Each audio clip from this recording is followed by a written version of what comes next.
Üks teema, mis puudutab otseselt teabehanget, on küsimus sellest, kus teave tuleb. Paljud tahavad, et teave tuleks eetilistel meetoditel meeldivates kohtades ja eks avalike andmete põhjal saab öelda nii mõndagi. On näiteks väidetud, et 8% luureraportitest moodustab avalik teave, kuid just salajane teave võib olla see, mis paneb ülejäänud teave õigesse konteksti ja see salajane teave võib tulla ebaeetilistel meetodil, mitte eriti meeldivates kohtades.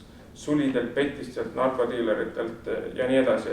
Kui ühiskond muutub puritaanlikuks ja seab enda tegevuse äärmiselt kõrged eetilised standardid, mis võib väita, et viimase 10 aasta jooksul on ehk toimunud, siis ei pruugi taolisel viisil hangitud info kogumine olla paljudele seeditav, et andmekaitse esiletõus oma kõige ekstreemsemates väljendustes võikski pidada taolise puritaanluse väljenduseks, et minu küsimus puudutab infoallikat, kas seadus seab ka piirid, kellelt võib infot koguda ja kellega võib koostööd teha või on need piirangud pigem eetiliselt ja kas julgeolekuasutustel on ka mingisugused punased jooned teatud isikud, kellega mitte kunagi, mitte mingil juhul koostööd ei tehta?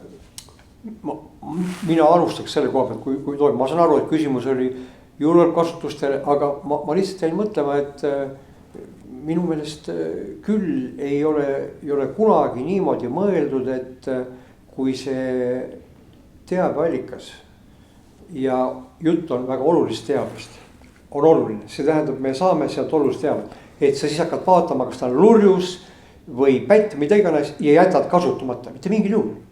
Loomulikult kasutatakse info ära, väidan mina ei näe siin mingit probleemi. See, et see inimene on mingisugune ebaeetiline, see on täitsa teine teema.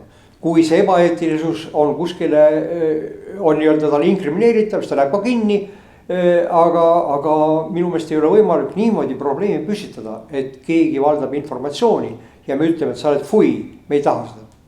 Minu väide on selline. Ja ma olen nõus, ma lihtsalt lisaksin seda, et eks selleks on ka oma ette protseduurid ette nähtud, et sa ei saa lihtsalt ühte informatsiooni allikat võtta absoluutse tõena, sa pead seda kontrollima ja loomulikult sa pead seda konteksti arvestama ja ma arvan, et riigi julgeoleku tagamisel on paratamatu, et tehakse koostööd selliste inimestega, kes võib-olla laiema ühiskonna silmis pälvivad usaldamatust või põlastust, aga veel kord, et selleks on oma protseduurid, et seda infot kontrollida, tuleb seda konteksti mõista ja tuleb ka mõelda seda niiviisi, et kõigil inimestel on õigus näidata ka oma paremat poolt, et inimesel tuleb anda alati teine võimalus on ja kui selleks on sobiv hetk.